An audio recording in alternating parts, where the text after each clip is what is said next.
Selamat pagi pemirsa, saya Maria Hutasoit akan menemani Anda dengan beragam informasi terkini di antaranya. Polrestabes Medan gagalkan penyelundupan sabu 40 kg. Oknum ASN jual vaksin COVID-19 ilegal di Medan terancam dipecat. Pemudik di pos pengetatan Asahan menolak di swab antigen. Selain cuplikan berita tadi, kami juga akan menghadirkan beragam informasi lainnya. Pemirsa, kita jelang sumut hari ini pagi selengkapnya.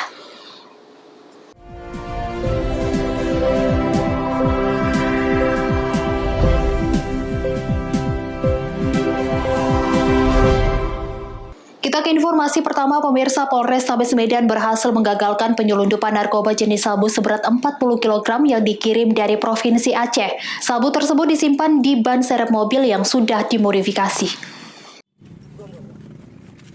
Tersangka inisial MH ditangkap petugas Sat Narkoba Polrestabes Medan di Jalan Medan Binjai kilometer 15 pada Rabu 28 April 2021 lalu.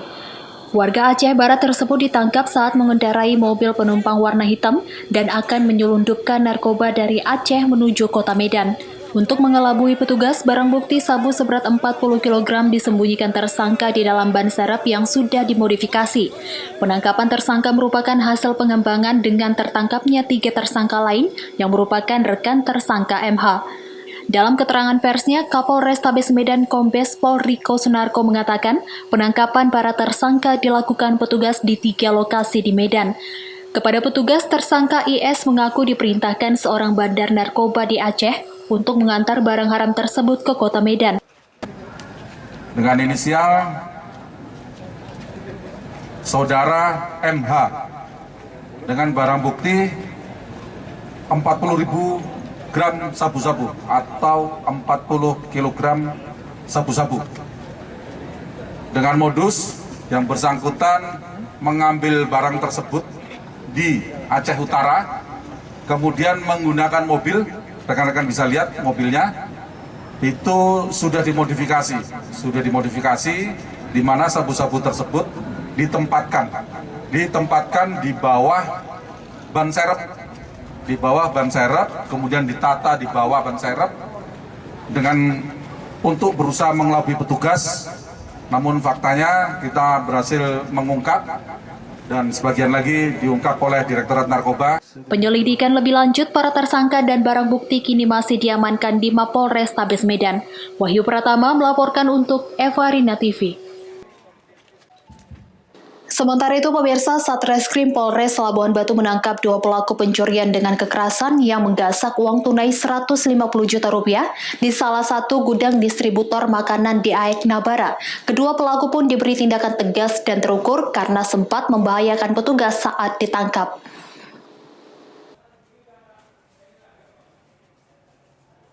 I 37 tahun dan AF 38 tahun warga Rantau Parapat, tersangka pelaku pencurian dengan kekerasan ditangkap personel Satreskrim Polres Labuhan Batu. Dalam pelariannya, usai menggasak uang tunai 150 juta rupiah di PT Indomarko Adi Prima di Aek Nabara, Labuhan Batu, Sumatera Utara. Kapolres Labuhan Batu AKBP Denny Kurniawan menyebutkan pihaknya berhasil menangkap kedua pelaku dengan menggunakan parang dan celurit, yang mana salah satu pelaku merupakan mantan pekerja di perusahaan tersebut. Hasil dari kejahatan dibagi 2 oleh kedua pelaku dan dipergunakan untuk membeli sepeda motor, smartphone, serta sempat dibagi-bagi kepada keluarga untuk THR saat Lebaran kemarin. Dari tersangka I yang merupakan otak pelaku, petugas mengamankan uang tunai Rp28.300.000, 2 unit handphone, 1 unit sepeda motor yang digunakan untuk melakukan kejahatan dan sebilah parang. Sementara dari tersangka AF, petugas mengamankan uang tunai sebesar Rp32.750.000, buku tabungan, ATM, sepeda motor, 1 unit HP, helmet, dan sebilah celurit yang digunakan tersangka untuk melakukan kejahatan. Terkait dengan pengungkapan dan penangkapan kasus tindak pidana pencurian dan kekerasan yang terjadi pada tanggal 10 Mei 2021 di gudang Indomarko di Kabupaten Labuhan Batu. Dan alhamdulillah para tersangka bisa kita amankan, 2 orang tersangka, dan barang bukti bisa kita amankan.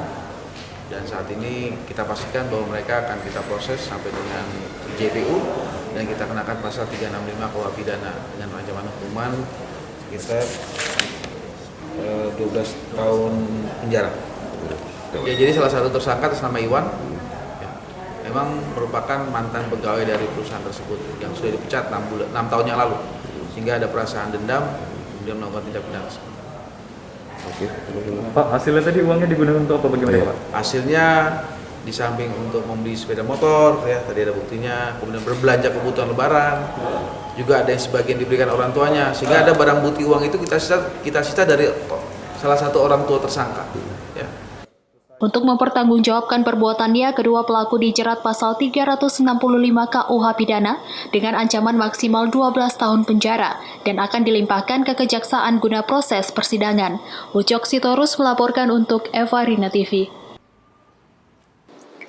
Kita ke informasi lainnya, pemirsa. Meski sudah ada larangan dari Kapolda Sumut untuk menghentikan galian C di Kabupaten Toba, Sumatera Utara, masih ada saja pengusaha yang nekat untuk mengambil batu dari lokasi hutan lindung. Beginilah aktivitas para penambang galian C di Desa Sianipar di Perbukitan Gunung Silape, Kecamatan Silain, Kabupaten Toba. Para penambang mengambil batu dari lokasi perbukitan tanpa memiliki izin galian C dari Kementerian LHK. Tanpa memikirkan resiko, para pengusaha seenaknya memerintahkan pekerjanya untuk mengambil batu di lokasi hutan lindung di Perbukitan Silape. Menanggapi hal ini, Dinas Lingkungan Hidup Kabupaten Toba turun langsung ke lokasi untuk menghentikan aktivitas penambangan batu. Berdasarkan informasi yang didapatkan oleh Kepala Bidang Lingkungan Hidup Kabupaten Toba, Bangun Siagian, para pekerja tidak tahu menahu akan penambangan batu ilegal tersebut. Selain itu, ia juga belum mengetahui siapa yang mengkoordinir penambangan galian C tersebut. Sampai saat ini belum pernah ada pengurusan izin di sini, dan apabila pun ada pengurusan izin, mereka harus mengadakan pinjam pakai ke pihak Kementerian Kehutanan. Kebetulan sesuai informasi yang kita dengar tadi, hanya mau ke Sianipar, tapi kita nggak tahu. Kita tertangkap tangan, hanya pekerja yang di lapangan. Jadi kita nggak tahu siapa. Kita akan mencoba membuat surat teguran. Inilah kita akan layangkan nanti surat teguran seperti yang dibilang kawan-kawan dari sini tadi, bahwa yang mengadakan kegiatan ini adalah Sianipar.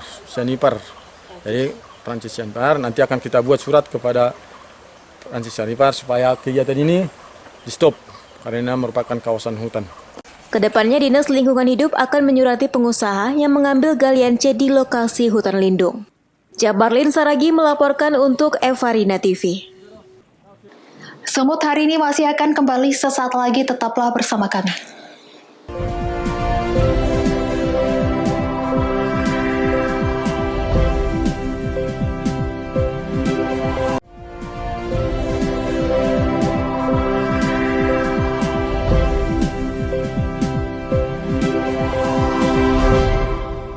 Terima kasih Anda masih bersama kami. Pemirsa, Kementerian Hukum dan Hak Asasi Manusia di wilayah Sumatera Utara membenarkan oknum ASN Kemenkumham terlibat dalam praktik jual beli vaksin COVID-19 secara ilegal. Saat ini oknum ASN tersebut sudah diamankan oleh Polda Sumatera Utara dan terancam dipecat.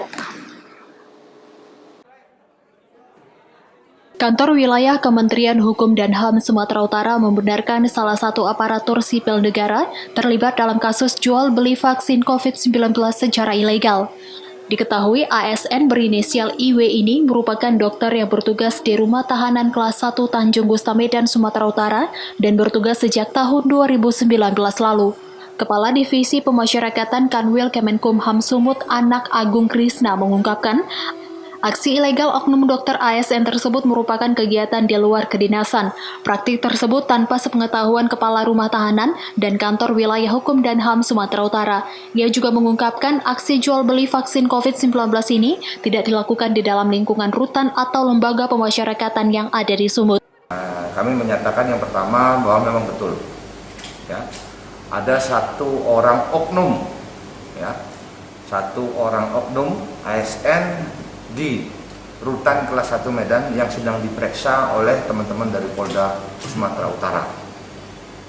Yang kedua, ya, Menurut informasi yang kami dapat dari teman-teman hasil koordinasi bahwa oknum ASN Rutan Kelas 1 Medan ini melaksanakan kegiatannya yang dituduhkan berupa penjualan vaksin, ya, itu dilaksanakan di luar kedinasan, ya, tidak dilaksanakan di lapas atau tidak dilaksanakan di rutan. Artinya, ya kan, kegiatan ini tanpa sepengetahuan pimpinan di rutan maupun kami di kantor wilayah. Ya, kita serahkan semua ini masuk materi pemeriksaan, kita serahkan teman-teman kepolisian untuk mengungkap faktanya ini, ya. Terima kasih. Pak, tadi kan ada tindakan tegas yang diberikan, Pak. Ya. Apabila oknum ini terbukti bersalah, tindakan tegas apa yang dilakukan? Apakah berupa pemecatan, Pak? Ya. Kalau di PP 53 ada kategori klasifikasi hukuman disiplin terhadap pegawai. Kalau memang ini implikasinya adalah pidana, pasti yang bersangkutan akan dipecat. Kemenkumham Wilayah Sumatera Utara menyerahkan sepenuhnya proses hukum yang sedang berjalan kepada jajaran kepolisian daerah Sumatera Utara. Pihaknya juga senantiasa mendukung dan terus bersinergi dengan Polda dalam upaya penegakan hukum. Nantinya jika oknum tersebut terbukti bersalah, pihaknya tidak segan-segan akan memberikan sanksi berupa pemecatan. Wahyu Pratama melaporkan untuk Evarina TV. Pemirsa, Gubernur Sumatera Utara Edi Rahmayadi menyalahkan peserta vaksinasi berbayar dalam kasus jual beli vaksin Sinovac secara ilegal di Medan. Edi menegaskan warga seharusnya lebih kritis karena proses vaksinasi di Sumut sampai saat ini masih gratis dan menolak jika ada yang meminta bayaran. Dalam kasus jual beli vaksin COVID-19 secara ilegal ini, Polda Sumatera Utara telah menetapkan 4 tersangka, yakni IW, KS, SH, dan SW. IW merupakan dokter di Rutan Tanjung Gusta, KS dokter di Dinas Kesehatan Sumut, SH adalah ASN di Dinas Kesehatan Sumut, serta SW yang bertindak sebagai perekrut calon penerima vaksin. Setiap orang yang hendak ikut vaksinasi harus membayar Rp250.000 untuk sekali suntik. Sampai saat ini mereka semua baru mendapat suntikan pertama. Gubernur Sumut Edi Rahmayadi saat ditanya soal jatah atau pemberian suntikan dosis kedua untuk para peserta yang terlanjur membayar tersebut mengatakan, kesalahan juga ada di pihak masyarakat yang membayar. Edi menegaskan sampai saat ini proses vaksinasi di Sumut masih tidak dipungut biaya. Vaksinasi gratis ini bahkan telah disosialisasikan sejak lama, dan seharusnya masyarakat menolak jika ada yang meminta bayaran. Itu kalau kasusnya itu Pak, itu kan mereka baru sekali divaksin Pak, yang bayar 250.000 itu. Nah untuk vaksin kedua nanti bagaimana Pak? Kenapa apakah mereka dia tetap terima? bayar? Tanya sama dia kenapa kamu bayar? Kan ini tidak dipungut bayaran. Anda udah divaksin belum? Saya sudah Pak. Nah, dibayar nggak? Nah, yang bayar kan yang salah. Berarti mereka nanti tetap dapat Tanya vaksin sama kedua. yang bayar. Makasih Ya. Selain 4 tersangka yang sudah ditetapkan, dalam kasus ini polisi juga telah menggeledah kantor Dinas Kesehatan Sumut di Medan. Adapun vaksin yang diperjualbelikan secara ilegal tersebut merupakan jatah untuk pelayan publik dan narapidana di Rumah Tahanan Tanjung Gusta. Daniel Pekuali melaporkan untuk Evarina TV. Informasi berikutnya, pemirsa, 2 orang warga domisili Kota Gunung Sitoli, Sumatera Utara dinyatakan positif terinfeksi COVID-19. Keduanya merupakan pelayan salah satu gereja di Kota Gunung Sitoli. Saat ini salah satu pasien sudah menjalani isolasi mandiri. 2 warga yang berdomisili di Desa Ono Namolo Satulot, Kota Gunung Sitoli, Sumatera Utara terpapar COVID-19. Keduanya merupakan pelayan gereja inisial IMT yang berprofesi sebagai pendeta dan inisial NDI salah satu jemaat gereja. Keduanya diketahui terinfeksi COVID-19 setelah melalui pemeriksaan laboratorium di Puskesmas Kecamatan Gunung Sitoli Selatan. Selanjutnya, kedua pasien tersebut dirujuk di Rumah Sakit Umum Dr. M. Tom Senias untuk pemeriksaan lebih lanjut. Berdasarkan hasil pemeriksaan, kedua warga tersebut diketahui terinfeksi COVID-19 setelah melalui tes swab TCM. Usai pemeriksaan laboratorium, pasien COVID-19 IMT diminta untuk menjalani perawatan di rumah. Manajemen Rumah Sakit Dr. M. Tom Senias memberikan izin setelah menandatangani surat pernyataan jaminan keluarga dan atas keinginan sendiri. Sementara seorang lagi masih tetap menjalani isolasi dan perawatan di Rumah Sakit Dr. M. Tom Senias Gunung Sitoli. Kepala Bidang Pelayanan Rumah Sakit Umum Daerah M. Tom Senias, Dr. Hotman Purba telah berkoordinasi kepada pihak Dinas Kesehatan Kota Gunung Sitoli untuk melakukan pemantauan secara rutin kepada pasien yang memilih untuk menjalankan isolasi mandiri di rumah tersebut. Saya sudah jalani. Ada 2 pasien yang dirujuk dari Puskesmas Gunung Sitoli Selatan atas nama Bapak Iman Jaya Telam Banua dan Ibu Noria Dedi. Kedua pasien ini dirujuk pada tanggal 19. Pasien ini tanggal 19 itu kita taruh dirawat di ruang transit. Baru besok paginya kita laksanakan pemeriksaan swab TCM. Hasil keluar 2-3 jam setelah diperiksa siang, maka hasil keluar untuk Pak Iman positif, untuk Ibu Noria juga positif. Kami memang sudah edukasi untuk tetap dirawat di rumah sakit, namun dari laporan dari kepala ruangan saat itu pihak keluarga dan pasien sendiri meminta untuk isolasi mandiri di rumah. Itu kami buktikan dengan beliau sudah menandatangani formulir permintaan pulang dan sudah ditandatangani di atas materai. Dr. Hotman Purba juga menghimbau kepada seluruh masyarakat Kepulauan Nias untuk tetap mematuhi protokol kesehatan, tetap memakai masker, menjaga jarak, dan menjauhi kerumunan karena hanya dengan itu dapat terhindar dari COVID-19. Hago Manozega melaporkan untuk Evarina TV. Semut hari ini masih akan kembali sesaat lagi, tetaplah bersama kami.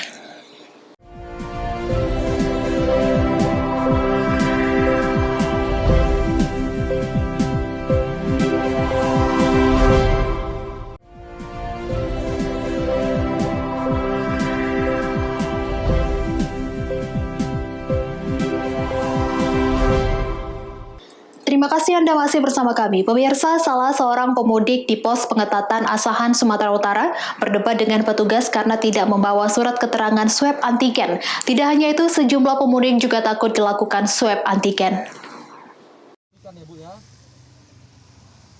Pemudik tersebut terus berdebat dengan petugas pos pengetatan Satu Meranti Asahan karena menolak untuk dilakukan swab antigen. Pemudik mengaku dirinya sehat dan tidak terpapar COVID-19, namun ia harus tetap diperiksa karena tidak dapat menunjukkan surat keterangan bersih dari COVID-19 usai melakukan mudik dan berlibur Idul Fitri. Tidak hanya itu, sebagian pemudik juga tampak takut saat dilakukan swab antigen. Sebanyak 17 kendaraan pemudik diperiksa dan puluhan orang dilakukan uji swab antigen drive-thru secara gratis dengan hasil tes negatif. Untuk hari ini kami dari Polres Asahan melaksanakan kegiatan rapid test antigen secara acak bagi para pemudik yang akan melaksanakan arus balik ke Pulau Jawa maupun kembali ke daerah tujuannya. Untuk hari ini kita laksanakan sampel acak sejumlah 17 kendaraan dan alhamdulillah hasilnya negatif semua dan kita berikan untuk bisa melanjutkan perjalanannya.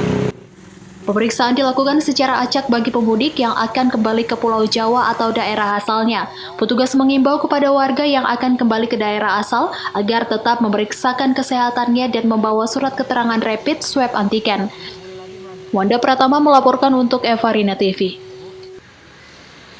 Aksi kekerasan pihak karyawan PT TPL terhadap warga yang terjadi di Desa Natumika, Kecamatan Borbor, Kabupaten Toba, menuai kecaman dari berbagai pihak. Salah satunya dari seorang pegiat sosial, yakni Togu Simorangkir. Bentuk kecaman diaspirasikan melalui rencana aksi berjalan kaki dari Kecamatan Porsea, Kabupaten Toba, hingga menuju ibu kota Jakarta. Pegiat aktivis sosial dan lingkungan warga Pematang Siantar, Sumatera Utara, Togu Simorangkir, berencana akan melakukan aksi jalan kaki sejauh kurang lebih 1.868 km dari Porsea, Kabupaten Toba, Sumatera Utara, menuju Istana Negara di Jakarta. Rencana aksi yang dilakukan Togu Simorangkir beserta 2 orang rekannya, yaitu Anita Marta Hutagalung dan Irwandi Sirait, dilakukan untuk menemui Presiden Joko Widodo, menuntut agar PT Toba Pulp Lestari ditutup karena diduga telah merusak lingkungan di kawasan Danau Toba. Togu Simorangkir mengatakan, niat aksi jalan kaki ini merespon kejadian bentrokan antara pihak PT TPL dengan masyarakat di Desa Natumika, Kecamatan Bobor, Kabupaten Toba, Sumatera Utara pada 18 Mei 2021 lalu. Ia berharap dengan adanya aksi tersebut menyita perhatian Indonesia dan dunia terhadap perusahaan yang banyak merugikan warga, khususnya masyarakat adat. Ingin kita luruskan ini, jadi aksi yang akan kita lakukan aku, Riko, Anita, sama Irwan. Itu sebenarnya spontanitas ya kan? Iya, itu spontan. Sama ini sebenarnya kita bukan ingin bukan ingin mengambil peran lembaga-lembaga yang selama ini sudah konsisten mendampingi mereka.